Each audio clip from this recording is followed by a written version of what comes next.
यांच्या मुखातून आपण कथा ऐकली। समारोपाचा प्रसंग आहे। पाहता पाहता आपल्या सप्ताहाला 73 वर्ष पूर्ण झाले। म्हणजे अमृत महोत्सवाकरता फक्त 2च वर्ष बाकी आहेत। हे 73 वर्ष अखंड अविरतपणे जी ग्रामस्थ मंडळीनं सेवा केलेली आहे, मनापासून आपल्याला धन्यवाद आहे। टाळी वाजून या गावकरी मंडळीचं स्वागत करायचं आहे। 1-2 दिवस 4-5 दिवस सुद्धा केलेला नियम माणसाचा सिद्धीला जाईल, पण असा वर्षानुवर्ष नियम सिद्धीला नेणं ही सोपी गोष्ट नाही। आणि म्हणून असा हा समारोपीय प्रसंग आहे। माझ्या अगोदर हरिभक्तीपरायण आपल्याच गावातले ज्येष्ठ कीर्तनकार मुरली महाराज यांच्या मुखातून आपण कीर्तन श्रवण केलेलं आहे। या प्रसंगी उपस्थित सर्व आदरणीय महाराज मंडळी, भजनी मंडळी, गुणीजन मंडळी, श्रोते मंडळी, माता भगिनी, नवयुवक, छोटे छोटे बालक, सर्वांच्या समोर सर्वांच्या पाठांतरातली गवळण आहे तुकोबारायांची। सद्गुरू मोतीराम महाराजांच्या, मोठ्या महाराजांच्या आशीर्वादाने सर्वजण मिळून सेवा करू। विठाला विठाला विठाला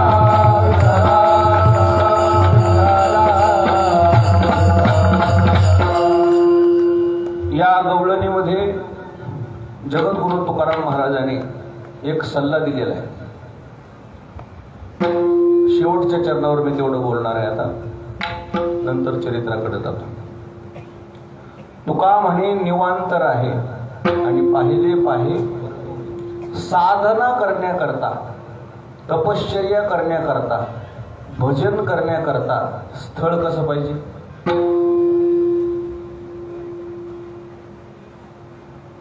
ज्ञानोबारायचं सुद्धा असंच म्हणणं आहे। परी आवश्यक पांडवा ऐसा ठाव जोडावा, जेथ निपुण मठ व्हावा शिवालय। ज्ञानोबारायचं म्हणणं आहे, तुम्हाला तपश्चर्या करायची का? तुम्हाला साधना करायची का? तुम्हाला अभ्यास करायचा आहे का? स्थळ कसं पाहिजे? निवांत पाहिजे। आता हे जे छोटे छोटे लेकरं आहेत ना, त्यांनी अभ्यासाला सकाळी उठलं पाहिजे। अभ्यासाचा वेळ कोणता आहे?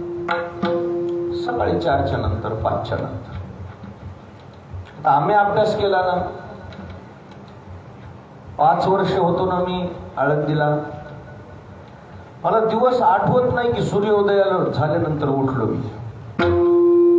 सूर्योदय झाल्यानंतर पुन्हा म्हणजे सूर्योदय होईपर्यंत झोपायला भेटला असा दिवस आठवत वेळच होती। इतक्या वाजता उठलेच पाहिजे, नाही उठलं बकेटभर गार पाणी अंगावर टाकत होते। आणि आधीच आळंदीला थंडी जास्त वाजते, आणि पुन्हा मग ते जे अंथरूण आहे, मग दुसरं पांघरून घेऊ द्यायचं नाही, ते स्वेटर काढू द्यायचं नाही, ती टोपी काढू द्यायचं नाही, तसंच बरं दिसतंय मुले, राहू द्या, कशाला मरण मग दुसऱ्या दिवशी बोलूस। सुट्ट्या लागल्या, सुट्ट्या, ते लोक आराम करतात, विद्यार्थी आराम करतात। सुट्ट्या लागल्यावर आमचा डबल लोड वाढत होता। इतके अभंग पाठ केले पाहिजे, असं पाठ केलं पाहिजे, तसं पाठ केलं पाहिजे। ब्रह्ममुहूर्तावरच का अभ्यासाचा विषय सांगितलाय? काल परवा भीम जयंती झाली। डॉक्टर बाबासाहेब आंबेडकर भारतरत्न पदापर्यंत जे गेले ना, त्याचं कारण आहे फक्त अभ्यास। किती वाजता अभ्यासाला उठत होते? अभ्यास हा सकाळचाच होता, रात्र अभ्यास करत होते ते, रात्र। अभ्यासाशिवाय माणूस मोठं होत नाही।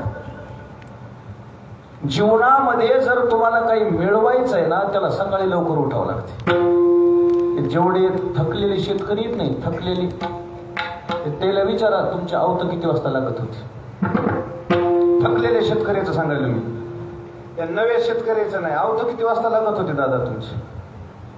बैल किती वाजता सुटत होते सकाळी? बैल यांचे सकाळी मला वाटते सूर्य निघाला तर ह्यांचे आवत लागत होते। आळशी नव्हते हे लोक, सकाळी लवकर उठत होते म्हणून यांचे शरीर चांगले आहेत। आता जे आमच्यासारखे आहेत ना, उशिरा उठणारे, त्याचे शरीर चांगले राहणार नाहीत. लक्षात ठेवा, शरीर साथ देणार नाहीत आपले. आरोग्य ज्याला चांगलं पाहिजे त्याला ब्रह्ममुहूर्तावर उठावं लागतं. विज्ञान सुद्धा काय म्हणतंय, सकाळच्या हवेमध्ये काय म्हणतात डॉक्टर, काय म्हणतात सकाळच्या हवेत थोडस काय करून येत जा, फिरून येत जा. त्याचं कारण काय, या सकाळच्या वातावरणामध्ये ओझोन वायू त्याचा स्तर खाली आलेला असतो आणि तो ओझोन वायू जो असतो तो शरीराला अमृत, शरीरासाठी काय आहे ते अमृत आहे. म्हणून सकाळी सकाळी लोक हे फिरायला जातात. पण आता शहरातले माणसं फिरायला चालले सकाळी 7ला. कितला चालले? 7ला. ऊन पडलं की ते ओझोन वायू वर निघून जाते, त्याला ऊन जमत नाही. उन्हाच्या अगोदरच त्या हवेचा स्तर असा खाली आलेला असतो. त्यानं माणसाच्या शरीरामध्ये सुदृढता येते, सामर्थ्य येतं, शक्ती येते. आता आम्ही 8:30ला उठायलो तर 9:30ला उठायलो. सगळे भालेराव नाहीतच, सगळे सूर्यवंशीच. आडनाव काय? आडनाव काय? अरे मग आपलं शरीर कसं चांगलं राहील? ज्याला मोठं व्हायचंय, ज्याला काही जीवनामध्ये मिळवायचंय, ज्याला काही क्रांती करायची, भारतरत्न पदापर्यंत जाण्याकरता अभ्यास करावा लागला असेल ना, मग अभ्यास किती वाजता केला? आणि हे जे आता छोटे छोटे कीर्तनात बसले त्यांना विचारा तुमचा अभ्यासाचं टायमिंग काय आहे? टायमिंगच नाही यांचा अभ्यासाचं. मायबाप जरासं इकडे तिकडे गेले की टीव्ही लावणे, आणि मायबाप आले की मोबाईल द्या म्हणून रडणे. मोबाईल द्या बाबा थोडा. अरे राहू दे बाबा, द्या बरं, द्या बरं. अरे नाही राहू दे बाबा, बरं बघा बरं. रुसत येत, नाराज होते, मोबाईल देत. त्या मोबाईलनं घड्याळनं अभ्यासाचा सत्यनाश झाला. मोबाईलनं द्या, टीव्ही. कुठून तुम्हाला एकांत मिळेल? आणि शास्त्राचं तर मत आहे, ज्याला काही करायचंय त्याला कसं ठिकाण पाहिजे का? निगुड मठ व्हावा शिवालय. निगुड मठ म्हणजे लेकर बाळ नाही मठात, गंगेच्या काठावर एखादा मठ आहे, कोणीच नाही, निवांत. नाही तर शिवालय, शिवालय म्हणजे महादेवाचं मंदिर. महादेवाचं मंदिर सहसा गावात नसते, कुठं असते? दूर असते. निवांत असल्याशिवाय माणूस एकाग्र होत नाही, आणि एकाग्र झाल्याशिवाय काही हाताला लागत. एकाग्रता राहिली नाही या लेकरांची. आता म्हणून तर शालेय शिक्षण संस्थेमध्ये सुद्धा ध्यान, योगा, मेडिटेशन म्हणतात त्याला, त्याच्याकडे भर दिला जाणार. स्थिरता नाही लेकरांची, चंचल आहेत लेकर. आणि ही स्थिरता आवश्यक आहे तुमच्या जीवनामध्ये. लक्षात ठेवा, एकांत आवश्यक आहे, तरच तुम्ही काहीतरी करू शकता. खरं सांगा, विचार करायचा आहे म्हणल्यावर एवढ्या लोकांमध्ये विचार करताय का? माणूस कुठे जाते विचार करायचा नाही, लांब जाते. एकांत. आणि म्हणून निवांततेशिवाय परमार्थ नाही. आणि मग काय आमचं शास्त्र काय म्हणून लागेल? तुका म्हणे आम्हा एकांताचा वास,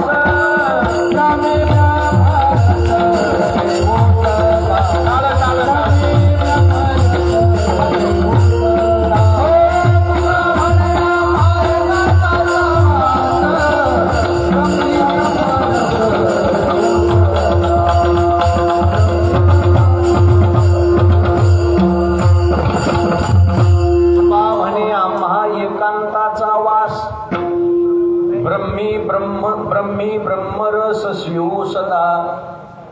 तुम्हाला तबल्यामधलं एक सगळ्यात मोठं नाव माहिती आहे का? तबला वाजवण्यातलं, तबला वादनातलं सगळ्यात मोठं नाव कोणचं आहे? झाकीर हुसेन. त्यांची मुलाखत पाहिली होती मी कोरोनामध्ये. त्यांनी सांगितलं त्यांच्या वडिलाचं नाव अल्ला रखा खान आहे. माझ्या वडिलांनी पहिले तर सरस्वतीची साधना करायला लावली. कोणती साधना करायला लावली? सरस्वतीची साधना करायला लावली. आणि ती साधना करत असताना एकांतात बसायची सवय लावली. ते म्हणजे सकाळी अंधाऱ्या खोलीमध्ये, उजेड नाही, अंधाऱ्या खोलीमध्ये पहाटे 3 वाजता उठून बसवायचे मला, आणि भिंतीकडे तोंड करून बसायचे. 8 तास तबला वाजवायला लावत होते. किती तास? 8 तास आणि बंद करायचं नाही. बंद केलं की जेवण नाही. बंद केलं की जेवण नाही. मग ते त्या हिशोबाने तपश्चर्या करीत होते. आज कोणतं पद मिळालं? भारतरत्न. पद्मश्री आहे. तुम्ही कोण्या जातीत जन्माला आलात, कोण्या धर्मात जन्माला आलात याला महत्व नाही. तुमची साधना कशी याला महत्व, तुमची तपश्चर्या कशी याला महत्व. भारतरत्न, पद्मश्री हे जे पुरस्कार मिळते ते काय किराणा दुकानात येत काय? आपल्या किराणा दुकान कुठे? इथून आणायचं काय? किराणा दुकानातून भेटते काय? इकडे भेटते. तिथं तुम्हाला एकांत तुम्हाला साध्य करावं लागणार आहे. एकांत. आणि आता ते सध्या एकांतात बसच नात लोक. माणसामध्येच बसते. माणसामध्ये बसते ना काय होते सांगू का? पापाशिवाय दुसरं काहीच होत नाही. अनंत वाचाळ बरळती बरळ त्या खायचा दयाळ. वट्ट्यावर बसल्यावर काय त्या गप्पानं गप्पा गप्पानं गप्पा गप्पानं गप्पा. जसं निघल माणूस त्याचं उधळायचं. एखादा माणूस निघाला त्याच्याबद्दल बोलायचं. एखादी गाडी आली की त्याच्याबद्दल बोलायचं. एखादी बाई गेली की तिच्याबद्दल बोलायचं. त्याला काय जसं वार येईल तसं उधळायचं. अरे पण त्या बोलण्यानं आपल्या वाचनं जर तसा शब्द चुकीचा गेला तर त्यानं दोष लागतो, त्यानं पाप लागते. आणि म्हणून आमचं शास्त्र म्हणतंय यजोनियाज भक्ती करा. यजोनियाज भक्ती करा.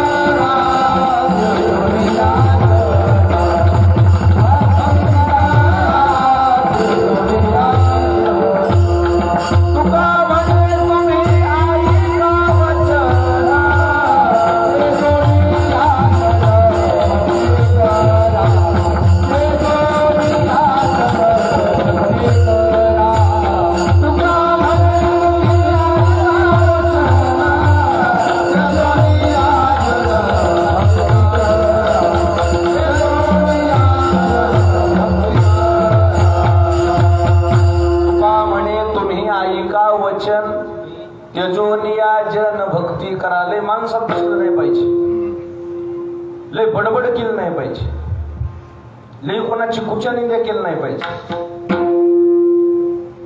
एकांतात बसलं पाहिजे, निवांत बसलं पाहिजे, गडबड करायची नाही. ज्याला जीवनामध्ये मोठं व्हायचं त्यानं निवांत राहायचं शिकायचं. त्यानं पुस्तकासोबत मैत्री करायची.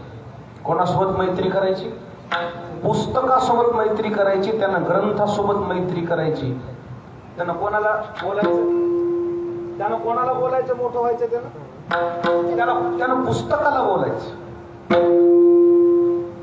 तुम्हाला वाचन करा म्हणावं लागते का? म्हणूनच वाचता. इमानदारीनं सांगा तुम्ही कीर्तनात बसता. तुम्हाला वाचन करा म्हणावं लागतं. खरं बोललं.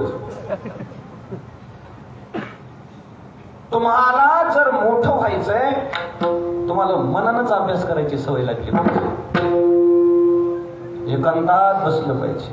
एकांतामध्ये माणूस अंतर्मुख होते. आणि अंतर्मुख झाले की माणूस परमार्थामध्ये काहीतरी त्याच्या हाताला लागत. अंतर्मुख नाही झाले कुठून हाताला लागेल? निवांतता राहिलीच नाही. आता पळपळ पळपळ पळपळ बडबड बडबड पडपड काय राहिलंच नाही आता. आणि खरं सांगतो तुम्हाला, जे माणसं निवांत राहतात का ते काहीतरी होतातच. लक्षात ठेवा. खरं सांगा तुम्ही दारेफळातली माणसं भंडाऱ्या माळावर जायचं कारण काय? भजनाला. जगद्गुरु तुकाराम महाराजाला भंडाऱ्या डोंगरावर जायचं कारण काय? 9 किलोमीटर लांब. 9 किलोमीटर पायी चालत जाण्या पाठीमागचा महाराजाचा हेतू काय? निवांत आहे. भंडाऱ्या डोंगर आहे, भामचंद्र्या डोंगर आहे, पलीकडून घोरड्या डोंगर आहे. 9-10 किलोमीटर लांब आहेत. आणि त्या काळामध्ये काही असे रस्ते असतील काय वाटतंय तुम्हाला? रस्ते असतील. बरं त्या काळामध्ये एवढी 400 वर्षापूर्वी वाघ, सिंह, कोल्हे, लांडगे काय असतील की नाही? तरी महाराज तिथं का गेले? फक्त एकांता करता. एकटं माणूस कधी कधी बसलं ना तर त्याचं जीवन त्यानं समोर ठेवायचे की मी माझ्या जीवनात हे किती दिवस खर्च केले, मी काय कमविलं, मी काय मिळविलं, मी आजपर्यंत काय कामाला आलो, समाजासाठी काय कामाला आलो, परिवारासाठी काय कामाला आलो, मी जीवनामध्ये आजपर्यंत काय काय केलं, मी वारी केली का, मी चारधाम केलेत का, मी काही नामस्मरण केलंय का, मी काही ग्रंथ वाचलेत का, मी काही पारायण केलेत का. कधी कधी माणसानं आत्मपरीक्षण केलं पाहिजे. तिथं वेळच नाही तुम्हाला आत्मपरीक्षण करायला. 80% लोकांना वाटत असं ना आता त्यानं जय विठ्ठल घ्यावं. होय हो भालेराव. बुका देते ना. 80% लोकांना वाटत असं ना आता हे वरण युती ते काय केव्हा आज मसड हिरवटीला लागल्यावर लागलंय. मी कायला मसड हिरवटीला लागू, मला काय करायचं. आजचं कीर्तन उशीर व्हायचं कारण एकच, मंडप पडली लोकांची. रात्री स्वयंपाक करता आला नाही, त्याला बुंद्या झालं नाही तर रात्री. तुम्हाला एक स्वयंपाक घर आहे म्हणून काही नाही, काय काय गावाला स्वयंपाक घर नाही, अडचणी येतात. मग झालं नाही तेच, पण नाही तर मग करू काय. तेच झालंच नाही तर त्याची तयारीच नाही तर मी जाऊन काय करू तिथे. बसा म्हणली गपची बस. आम्ही काय करा म्हणजे स्वयंपाकच झालं नाही, तुम्ही जाता आणि जे इथेल करून काय खाऊ घाला लोकांनी. लोक जे उपाशी जातील.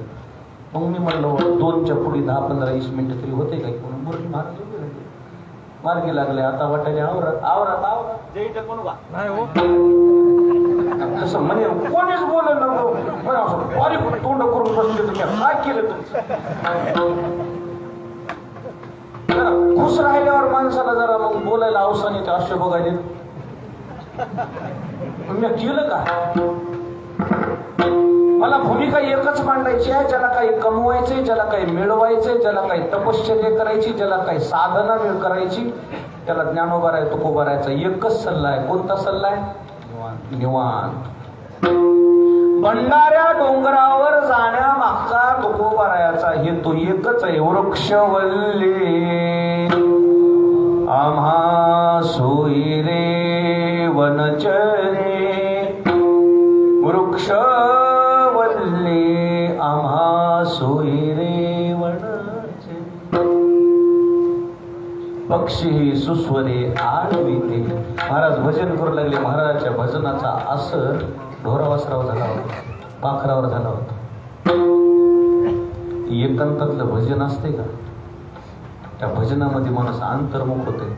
लोकांमध्ये अंतर्मुख होता येत नाही. भजनाच्या ओरिजिनल सांगतो तुम्हाला. पावते येतात, डोळे भरून येतात, धड भरून येते, कंठ दाटून येते, खळखळ खळखळ डोळ्याला पाणी येते. हे ओरिजिनल भजनाच्या पावते आहेत. आणि एखादा भजन जर तसा रडू लागला तर लोक म्हणते नाटकं कराय. त्याच्यामुळे लोकांमध्ये जमत ते. हा तुम्हाला जर साधना करायची तर तुम्हाला कुठं जावं लागेल. एकांतात. येणे सुखी रुचे एकांताचा वास, नाही गुण दोष अंगा येत. ही भूमिका आहे माझी आज. येणे सुखी रुचे एकांताचा वास. कारण काय. नाही गुणदोष अंगा येत. गुणदोष अंगाला येत नाही. भंडारे माळावर जाण्यामागचं हेतूच हे होता हेतू. आपल्या भजनापासून कोणाला त्रास नको आणि कोणामुळे आपल्याला त्रास. गावात नेहमी भजन करणाऱ्या माणसानं वरची भोंगी लावायची नाही, मधले साऊंड लावायचे. आणि मधले साऊंड लावून दुपारती करायची, मधले साऊंड लावूनच काकडा करायचा. गावाला फुकट भजन ऐकू घालायचं नाही. त्याला जर आवडत असेल तर ठीक आहे, नाही तर एखादं मध्ये अरे बंद करा किती कवा फुकट. आमचं इतकं फुकट आहे का. इतकं स्वस्त आहे का तुम्हाला बळच पाजायला. इतकं स्वस्त आहे का आमचं. गरज नाही. अजिबात बळच हे अमृत पाजायचं नाही. कोण येऊन म्हणा होय आमचा हात जोडून तुम्हाला विनंती. अरे काकडा गोड कानावर पडायला वरचा भोंग्या लावा ना, मग लावायचा, नाही तर लावायचा नाही. आलं का ध्याना. अजिबात लावायचं नाही. स्वस्त आहे काय. अमृत त्याच्या पुढे फिक आहे. अमृत जयास एवढं गोड आहे देवाचं नाव. म्हणजे फुकट काय पाजायचं. कोणी आपल्यावर नाराज होऊच नाही. भजण्यावर आवाज कमी करा, भोंगे बंद करा, अजिबात नाही. मधले साऊंड लावून भजन करायचे, गोड भजन करायचं. आपलं भजन लोक काही करता नाहीच आहे. आपलं भजन आपल्या करता आहे. विठाला विठाला विठाला विठाला